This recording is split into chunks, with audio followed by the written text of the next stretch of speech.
welcome to today's Faith Report video blog. Now, as you know, the Faith Report has been a 5-minute segment that airs on a show called From the Grassroots that's on KBOO Radio in Portland, Oregon, also streaming at kbooradio.com. And then also the Faith Report is featured on a new journalistic roundtable about race called Let's Talk About Race that also airs on KBOO in Portland and is syndicated through Pacifica Radio to hundreds of community radio stations across the country.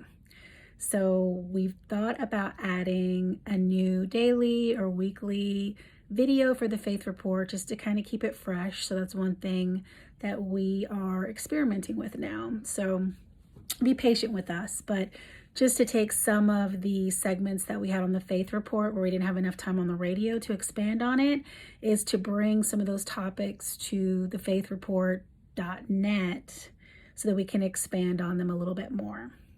So today on the Faith Report, we're going to talk about millennials and faith. So there have been studies tracking America's religious activity in the last 10 years. And although religious beliefs have been declining at a rapid rate for all denominations and all races, the largest drop-off has been young people ages 23 to 38.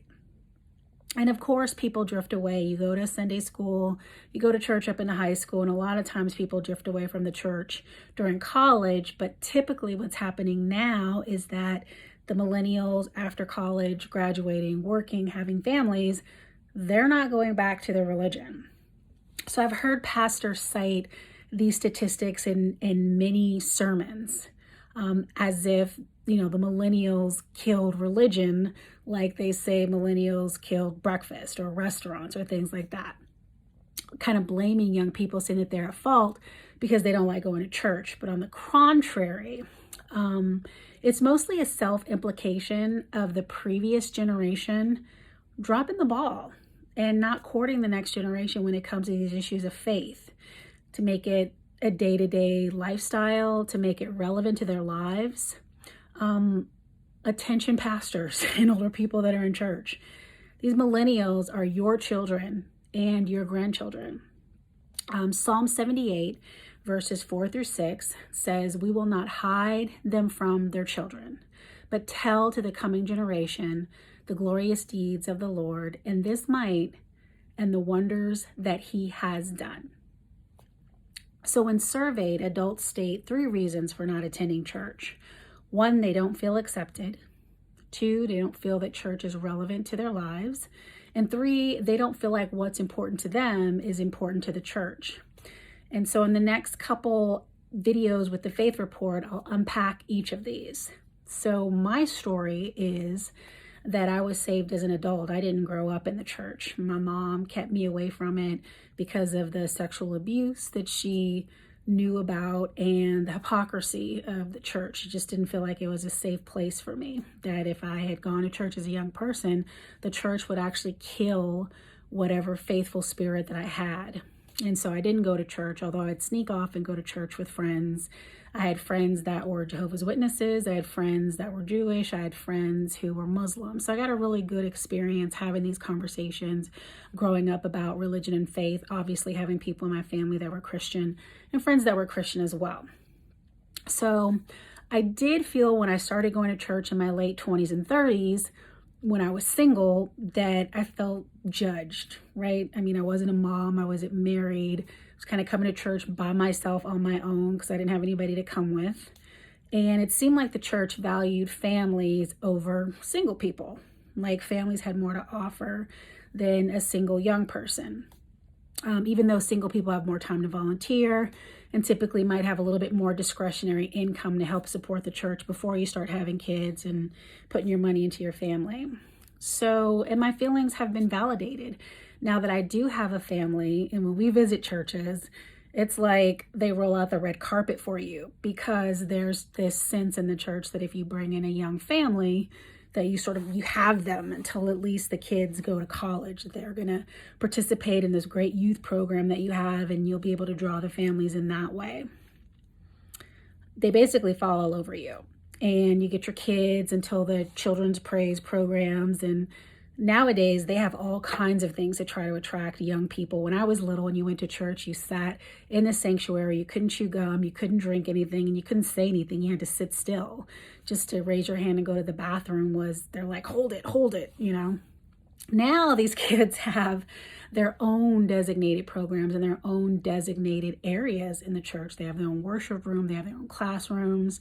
Some of them have jumpy houses. Some bring in food trucks and things like that to try to attract families in the community or keep families coming. They give them lollipops every time and special kid events to help attract new families.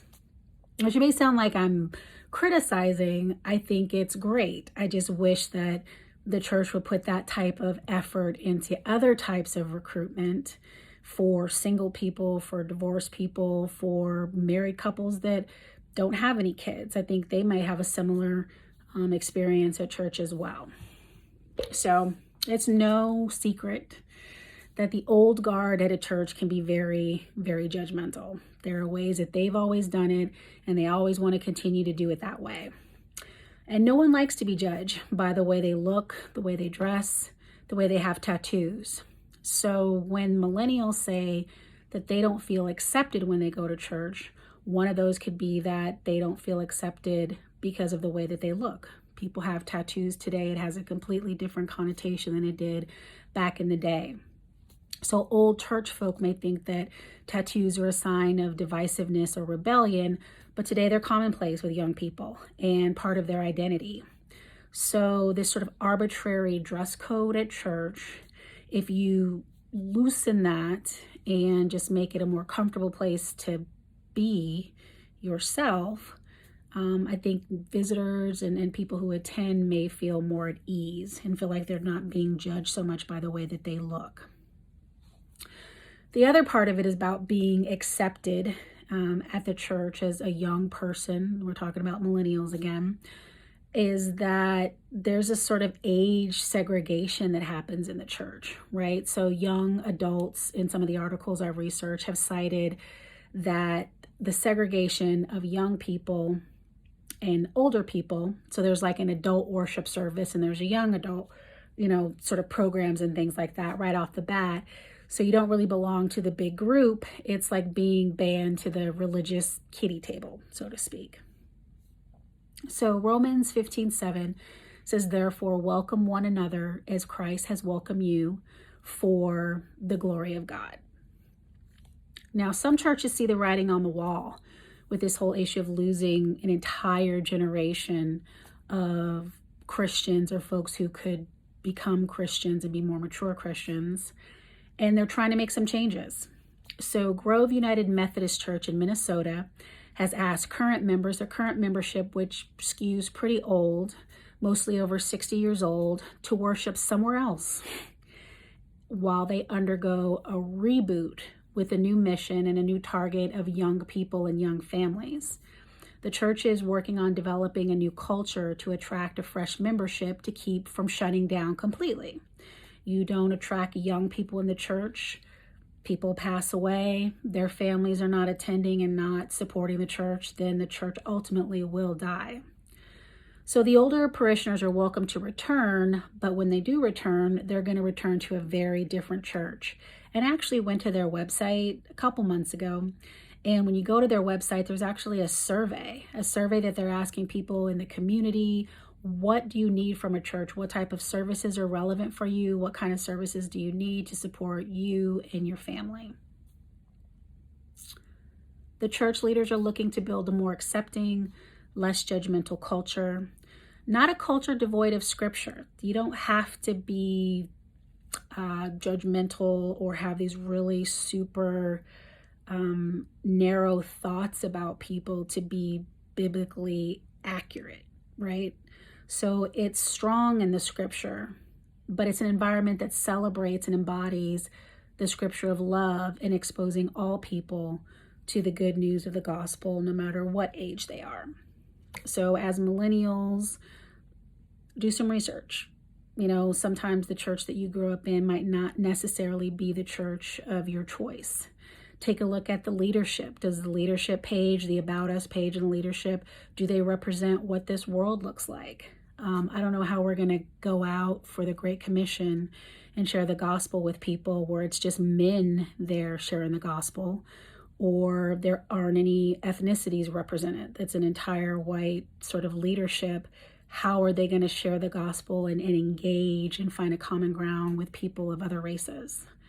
So if you've got some kind of homogenous church environment, you're probably not going to find the things that you're looking for as far as, social justice, gospel, community engagement, being accepted of different races, sexes, sexual orientation, the LGBTQ community. However, that there are some churches out there that are making an effort, not just saying, oh, well, we don't have anything against this particular group, but they're actually going out and recruiting and inviting people in and providing a safe space for them to worship and express their faith and to fellowship with each other, which is why we go to church in the first place. So I will record another video regarding number 2, which is how millennials feel like church isn't relevant to their lives. This has been Nia Gray with your Faith Report.